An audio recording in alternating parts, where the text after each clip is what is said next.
My name is Clara Mae Thompson, and I am 71 years old. I live alone in Briarwood Hollow, a quiet little town where the snow falls thicker than memory. If you're listening to this on a cold evening, in a kitchen filled only with the ticking of a clock, in a teapot that's just run dry, then maybe we're not that far apart. I used to be called Mom, Grandma, the woman who never forgot a single birthday, who showed up for every holiday. But this year, for the first time, I wasn't invited to Christmas. Not because I did something wrong, just because maybe I'd been around too long enough to become part of the background no one notices anymore. I'm not telling this story to complain.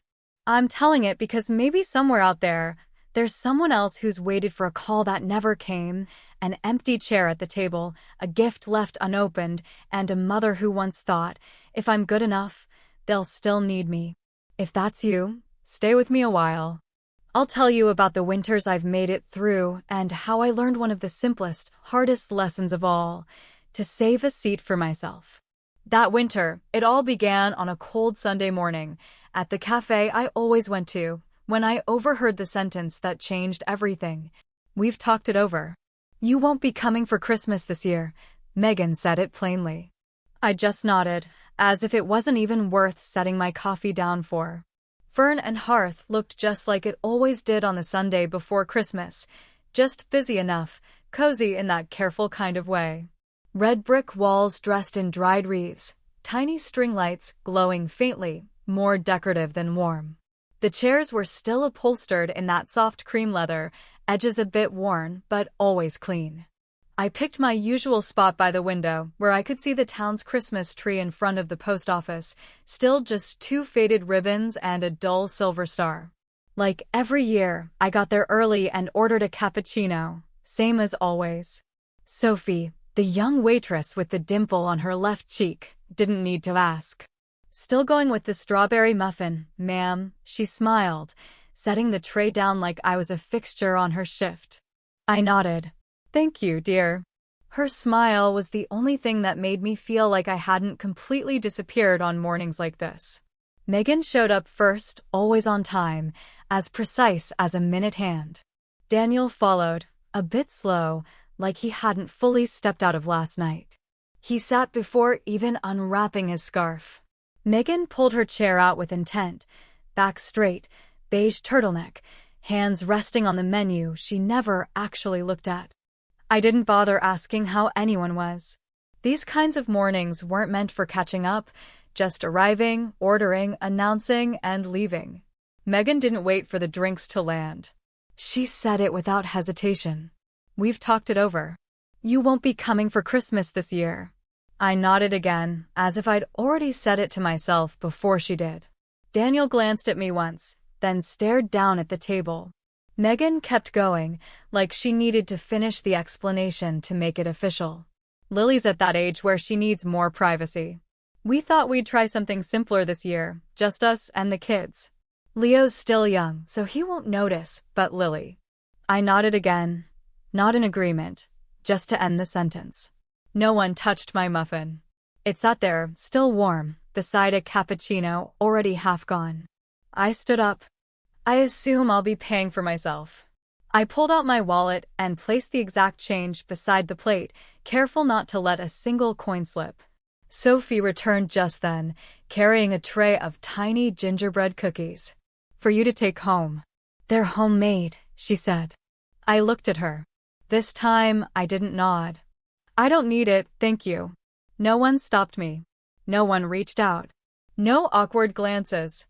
I left the cafe like someone stepping out of a play that had no more lines for them. And I wasn't finished with this chapter. I had only just begun. The air outside was so cold it stung my skin.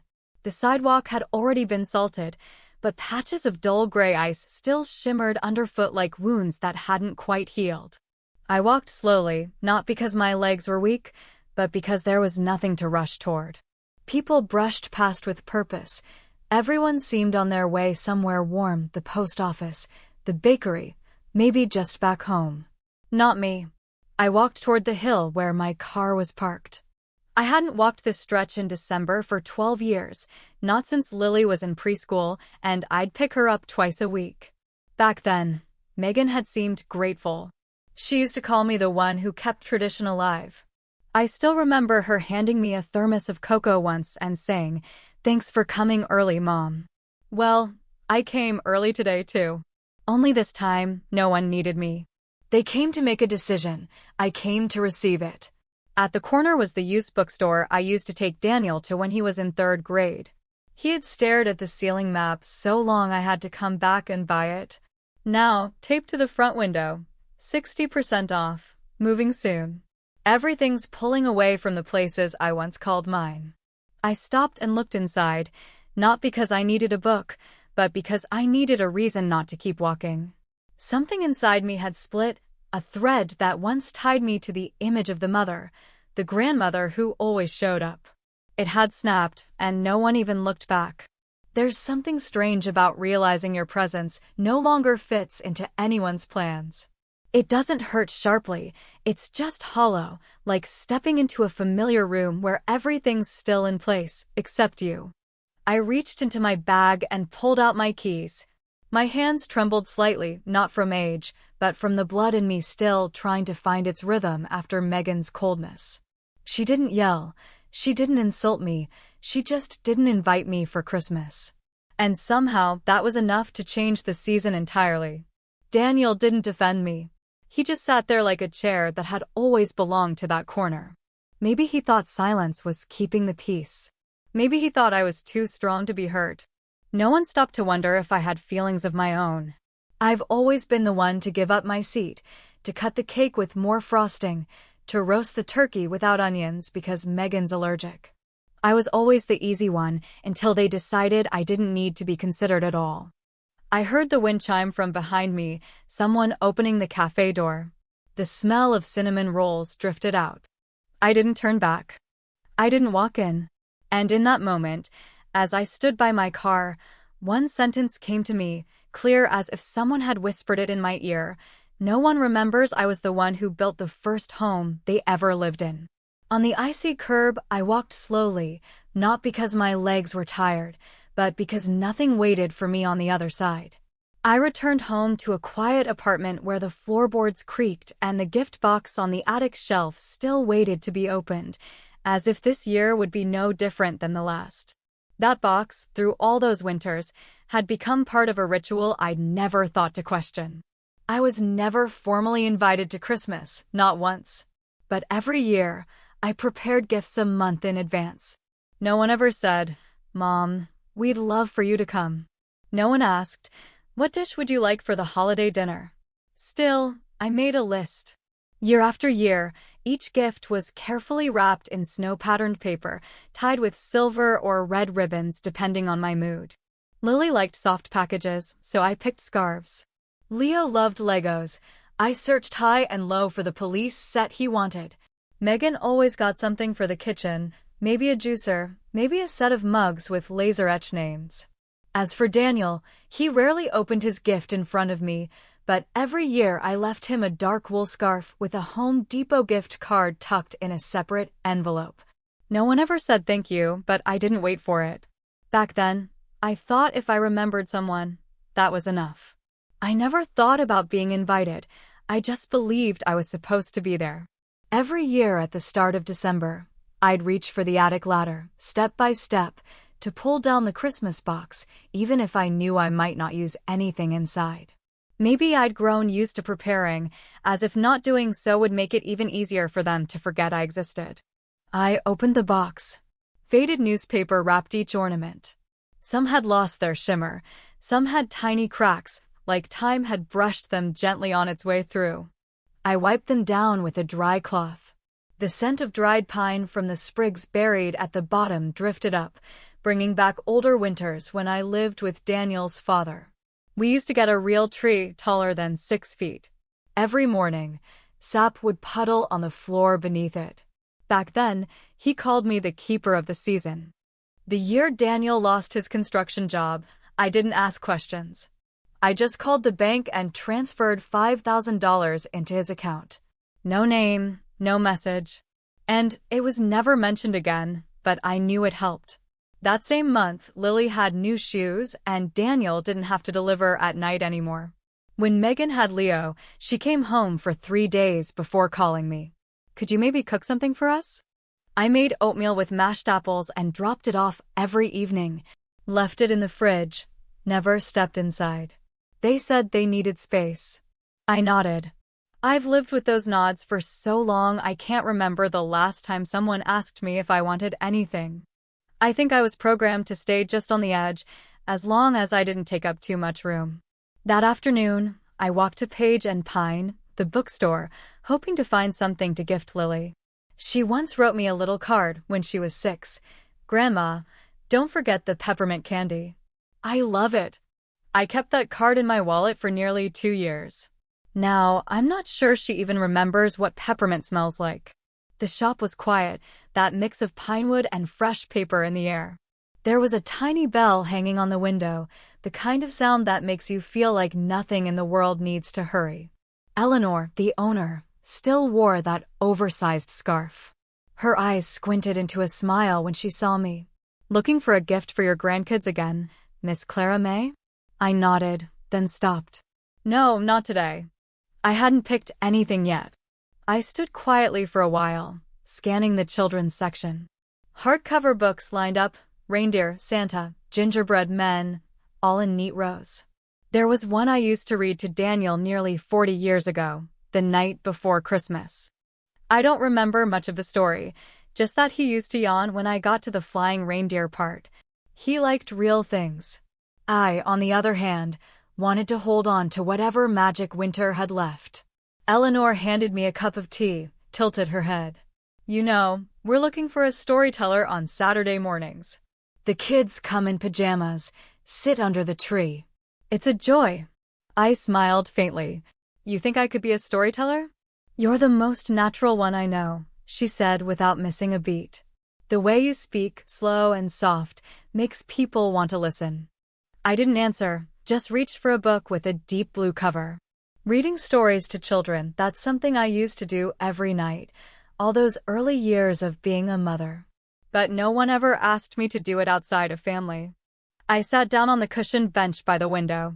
Outside, snow had begun to fall again, light, soft, silent. Inside, the sound of pages turning and a faint chime became a gentle backdrop. And I realized there is a world where I don't have to earn my place with gifts, silence, or sacrifice. It's just, I never dared to step into it. When I left the shop, I carried nothing. Eleanor handed me a card with the storytelling schedule. I slipped it into my coat pocket. No promises, no refusals. I walked home. The wind had turned colder than it was that morning. The apartment was dark, no one waiting. On the table, last year's gift box still sat untouched. I opened my notebook. The page was blank. No appointments, no shopping list, like all the years before. I looked at my fingers, lined with soft creases, no longer quick, but steady enough to write one thing, just one line in neat, deliberate strokes. This year, I'll try bringing nothing and see who still invites me.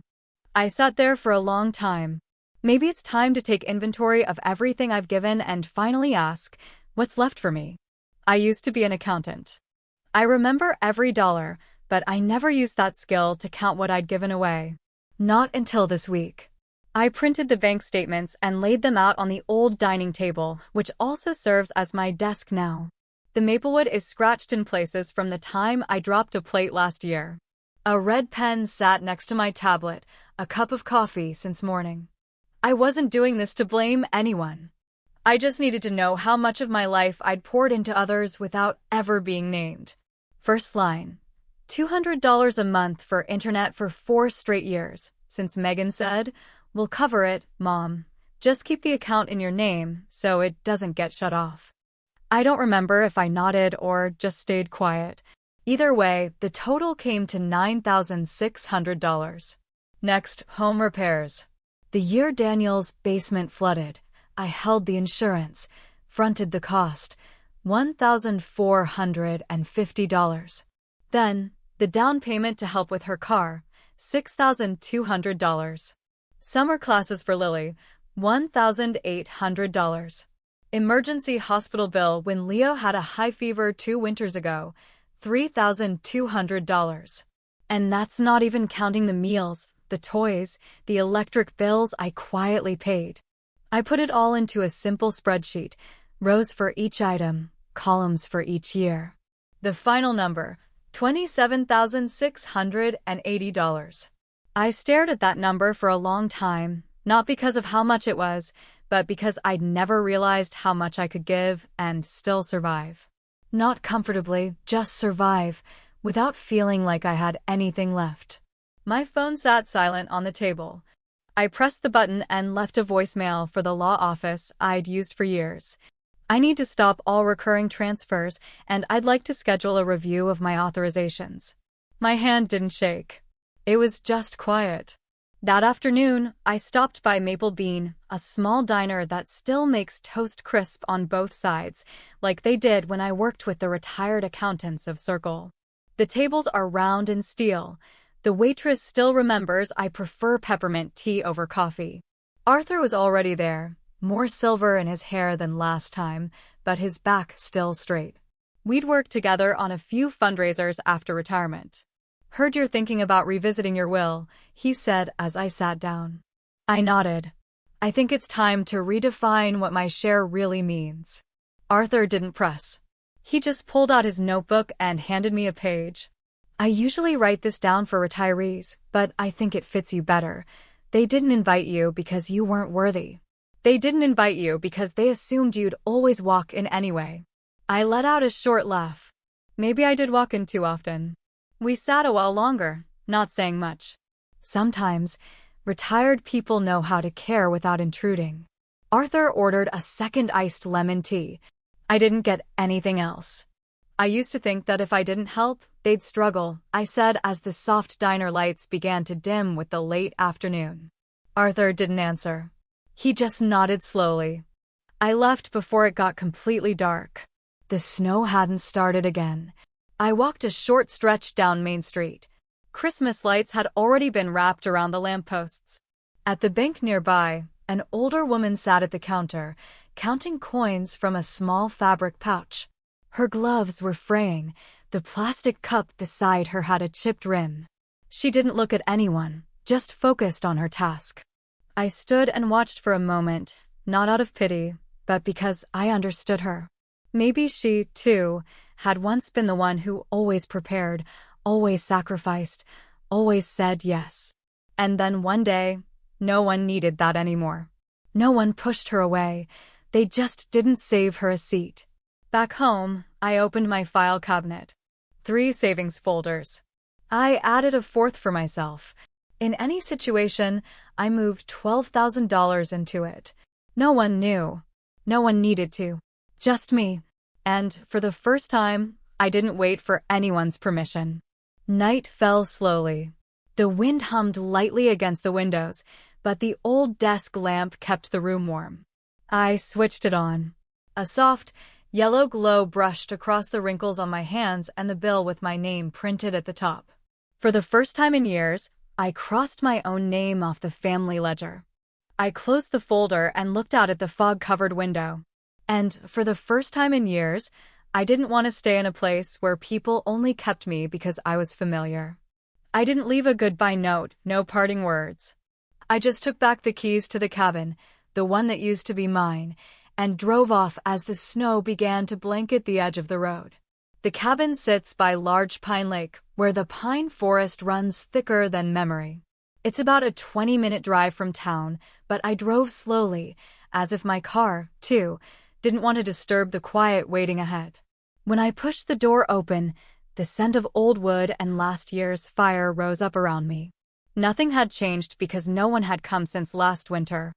I wondered if Megan remembered this place was where we celebrated Lily's first Thanksgiving. Probably not. She prefers homes with strong Wi-Fi now and larger driveways. I lit the fireplace slowly with old newspaper and the dry wood stacked in the crate. The fire caught with a quiet crackle like a breath. The wooden floor creaked under my heels in a way that felt like a greeting. I set my backpack on the worn-out sofa, then walked into the bedroom and pulled back the curtains. The light came in, dim and soft. No one knew I was here. Not out of anger, but because for the first time, I wanted to choose a place for myself, without explanation, without asking permission. That afternoon, I walked the dirt trail toward the end-of-season farmers market. The stalls were smaller now, heaters buzzing faintly under the counters. I bought a bag of golden apples and paused at the baked goods stand. The woman beside me looked up, and I recognized her, Judith Vance. We went to high school together, once exchanged letters when she moved north. She'd been living alone since her husband passed. I heard once that her son tried to sell her house without asking. She took him to court and kept her cabin. Clara May. Judith saw me right away. I nodded. She held up a bag of apple pastries. These still taste the same. And honestly, we don't need anything new at our age, do we? We each bought a portion and walked back to the cabin. I made hot cocoa. She sat on the wooden steps, hands resting on her knees like someone who used to garden every day. I poured the cocoa into 2 brown ceramic mugs. My hands trembled a little from the steam. Judith took hers without a word. We sat on opposite sides of the steps, backs against the doorway, facing the forest dusted in snow. No one mentioned children, no talk of letters unsent or calls that never came. No one asked why the other had ended up in a winter cabin this far out. Maybe at a certain age, being there is enough to understand. Explanations only make the ache sharper. Judith looked out toward the lake, now covered in a thin sheet of ice. The evening light sliced across it like a quiet blade of orange. I kept the cabin, she said, but I couldn't keep the silence. I turned toward her. She wasn't looking at me, just speaking into the wind. I mean, you can live alone, but the absence of footsteps, you still hear it. I knew what she meant. There are nights when the heater kicks in a harmless sound, but it echoes like someone whispering my name in a dream. Not because it's cold, but because it's no one's voice at all. We didn't speak for a while. The forest rustled gently, like distant waves from a far-off sea. I told Judith about the cabin, that my husband built it himself. Every stone in the foundation, his choice. We camped here the first summer after our wedding. Daniel learned to climb trees in the little woods behind this place. Once, he fell and broke his arm. I screamed in the ER while they wrapped it. I thought I'd never forgive the cabin for letting him get hurt, but I came back every year, every winter. Judith laughed. Kids never take care of the things they didn't pay for. I smiled. Then we keep them. Not to hold it against them, but to hold on to what's left of ourselves. I wasn't sure if she understood what I meant, but I didn't need her to. That sentence was for me, a quiet vow from someone who once forgot her own worth. The sun dipped lower. Judith stood, waved. No promises to see each other again, but that wasn't needed. People who survive to this age, they know how to return when it matters. I gathered the mugs, folded the blanket, secured the windows. The wind outside picked up, but the fire inside still glowed. I hung my coat on the wooden hook by the door. A moment later, there was a knock. I opened it. It was Mr. Gable, my neighbor from across the hill. He held a wax paper-wrapped tin of oatmeal cookies, said nothing, just nodded. I nodded back and took them. "Welcome to the cold season," he said, turning to leave. I didn't call him back, but for the first time, I didn't feel like my heart was freezing with the air. I shut the cabin door from the inside. The fire hummed, and for the first time in a long while, I wasn't waiting for the phone to ring. I never shared the address, but on a snowy morning, I saw a familiar SUV parked at the gate of the cabin. It was the same silver-gray car, high roof, fogged windows, the kind Megan once said was perfect for kids and dogs. The license plate was still the same one Daniel chose when he got his promotion in 2018. I stood by the window, teacup still warm in my hand. I didn't move closer. I didn't step back. I just stood still. They got out after a few minutes of hesitation. Megan first, wearing a white coat, holding a gift box wrapped in red ribbon. Daniel followed, his face unreadable beneath his knit hat. Lily wore a red hoodie, carrying something round made of pine leaves and tinsel. I opened the door just wide enough to invite them in, but I didn't step outside. I only said one simple sentence. Come in. There's coffee. No hugs. No, why are you here? Or we've been so worried. I wasn't waiting for it, and they didn't pretend. Megan set the box of cookies on the wooden table in the center of the room. Daniel looked around like he was stepping into a place that had once been his, but now had a different look. Lily stood quietly near the small tree I'd put together, no lights, just a few paper bows and dry pine cones from the backyard. I poured the tea, didn't ask what they wanted. Megan spoke first. Mom, I know it was sudden. I mean, you leaving. I didn't respond, just set the teacup in front of her. I thought maybe you just needed space, but Lily really missed you. I turned to Lily. She said nothing but placed her handmade wreath on the table, twisted wire, bits of fabric, and 2 slightly uneven paper snowflakes. I reached out, touched it gently, then nodded. Daniel sat down on the wooden chair near the fireplace. It had been a long time since I'd seen him sit lower than me. He looked at me for a moment, then said softly, You leaving made me feel lost. I sat across from him, fingers curled around my tea. The only sound was the quiet popping of the firewood.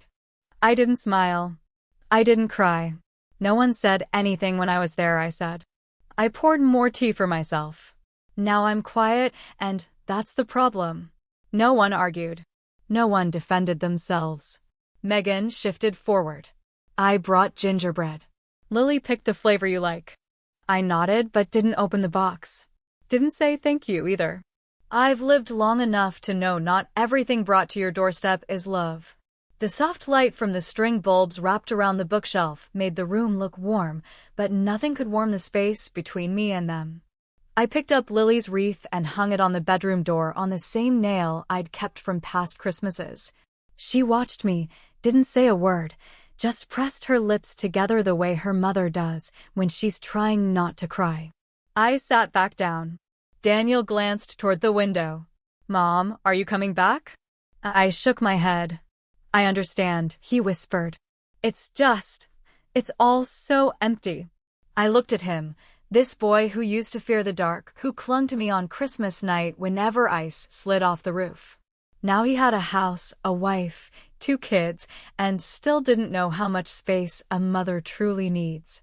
I didn't blame him, didn't forgive either. I just said softly, like the wind was speaking for me, I'm not angry. I just don't live by instructions anymore. Megan paused, as if something caught in her throat but wouldn't come out. Lily sat still, hands clasped tightly in her lap. No one said anything else, and I didn't want them to. Silence on a thick winter day was a complete enough answer. When they stood up, I didn't walk them to the door. I stayed where I was, hand resting on the table's edge. I heard the crunch of snow beneath their shoes, the door of the car opening, then closing again. But before the SUV pulled away, I looked out the window. I saw Lily turn her head. She smiled, a smile that looked just like mine when I was 11. I just didn't know if that smile was meant for me. But either way, that visit closed a door and opened a path I chose for myself. I used to be called mom, wife, grandma, but no one ever asked me, what do I want to be called? That morning, I walked across the stone path covered in a thin glaze of ice, arms holding a basket of cinnamon cookies and a worn book with folded corners. Snow was falling lightly, little white flakes resting on the tips of my shoes, collecting at the hem of my deep gray coat. The scarf around my neck, hand-knit, still carrying the scent of baby shampoo, was the one Lily gave me 2 years ago. Paige and Pine sat at the corner of town where everything seemed to move slower as the year wound down. The door opened with a soft chime. Eleanor looked up from the counter. Clara May, she called, waving like I was someone she'd been waiting for. No one here knew how many dinners I had spent in silence, seated at nameless tables. Here, I was simply the woman who brought cookies and a few stories. The reading nook was right by the window, where soft winter light poured in through fogged glass. The children sat in a circle on the rug, wearing reindeer-eared headbands, tiny hands clutching steaming cups of cocoa. I leaned down, carefully placed the cookie bag on the wooden side table, and opened the book. The story I told that day had no princess, no dragon, just an old woman living alone in a wooden cabin deep in the forest. She used to have a big family, but over time, one by one, they forgot how to knock. The children listened with wide, quiet eyes. They didn't interrupt. They didn't ask why. They didn't need to know the woman's real name. They just needed to know she was still there, lighting her fire, telling stories to the squirrels, the wind, and the pine trees. I spoke in an even tone, no theatrics, no exaggeration, just as if I were reading to myself. When the story ended, I passed out the cookies. No one asked, "Who do you live with?" or "How old are your grandkids?" They just asked, "Will you tell another one?" And I nodded as if I still had something worth holding on to. I stayed for a while after the children had gone. Eleanor came over, gently set a business card on the table. "We're looking for someone to tell stories more regularly," she said. "I know you're not one for titles, but if you'd like, I'll print a small sign. Storyteller in residence, Clara May Thompson." I laughed, just a little. Not because of the title, but because for the first time, I saw my name written without any roles attached to it. That afternoon, I wandered the neighborhood. The breeze was cold, just enough to remind me that winter here doesn't coddle, but gentle enough that I didn't feel rushed. I paused outside the old flower shop, didn't buy anything, just breathed in the scent. Back when I was someone's wife, I was too busy to notice the difference between the smell of tulips and lilies. Now I know the same way I'm learning to tell the difference between being loved and simply being needed. When I got back to the cabin, I set the empty basket on the wooden table, took off my coat, and relit the fire. The wreath Lily had made was still on the table, dry now but not broken. I hung it on the window, not for anyone to see, but for me, so I remember I was still holding on to something. That evening, I opened my old notebook, the one that had followed me since I moved here. No expenses listed, no instructions left behind, just a few short lines, like footprints after a snowfall. I wrote one more. "Today, a little girl said I tell stories like magic." Then I paused, not because the words were beautiful, but because I once believed I had nothing left in me that could be called magic. Now I know some magic doesn't come from anywhere grand. It appears the moment you stop trying to be someone else. The next morning, I walked back to the bookstore. Not because anyone asked me to, but because I liked the smell of fresh paper and the way people greet each other with real eyes. I signed the New Year card Eleanor had pinned by the shop door. I didn't add anything else. No grandma, no mom, no Mrs. Just, from Clara May. Nothing more. I used to be called many things: wife, mom, grandma, the babysitter, the one who made dinner, the one who remembered every birthday even when no one remembered mine. I never complained. I just thought maybe I was born to keep the fire going, to be the background that helped others get through the cold seasons without feeling the chill. I used to believe that love meant preparing everything quietly without being asked, like the Christmas tree that stood tall before the kids even opened their eyes, like the pie already in the oven though no one asked for it, like the money I pulled from my retirement fund and handed to Daniel when he lost his job. No invoice, no receipt, just a mother doing what mothers do. I got used to not being invited, but still showing up, bringing everything with me, the food, the gifts, my quiet presence. I thought that was normal, as if my worth was measured by what I could bring, not by whether anyone still wanted me there. And then one day, I stopped being called. Not because I died, but because I was no longer useful. I remember the last time I nodded at brunch. No protest, no frown, just a nod, as if someone had cut the string that tied me to the word family, and I just sat there, still. That day, I realized some things disappear without making a sound, like when you rise from the table and no one looks up to watch you leave. As an accountant, I always knew how to calculate, but I never used that skill to add up what I'd given to my family, over $27,000 without a single thank you. not out of bitterness, just the plain, quiet truth I had to face. Someone once told me kindness may not always be appreciated, but dignity should never be lost.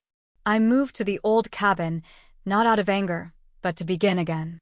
I swept the porch, stacked the firewood, hung the faded curtains back in place. I sat with Judith, a woman whose children once betrayed her, a woman who thought she'd become a shadow. But together, we lit the fire, sipped warm cocoa, and understood this simple thing. We didn't need to wait for someone else to strike the match anymore. When Daniel and Megan showed up, I wasn't angry. I just wasn't afraid of being misunderstood anymore. I didn't explain. I didn't ask to be forgiven. I simply sat and poured the tea. And when Lily handed me the little wreath she'd made herself, I held on to it, not because she was my granddaughter, but because in her eyes, I saw the child I once was, waiting for someone to place a hand on her shoulder and say, "You are enough. You have always been enough." I tell stories to the children at Page and Pine, not because I need recognition, but because I still have something to give. This time, not out of duty, but because I choose to. And I tell those stories under my own name. No titles, no roles. Just Clara May. And if you're hearing this story, maybe from a quiet living room or on your drive home, I want to ask you something. When was the last time you did something just for you? Like an old quilt that kept the whole house warm through winter, until one day, when no one felt cold anymore, they folded it up and forgot how much they once relied on it. But what if that quilt learned to clean itself, to soak up the sun, to wrap itself around its own shoulders? Maybe then it would feel warmer than anyone ever imagined. Maybe you were once that quilt. And if this story touches your heart, think of someone who once loved you quietly, maybe your grandmother, your mother, or the neighbor who baked you cookies that first Christmas in town. Don't wait for another winter to realize this. Some hearts only stay when you remember to hold on.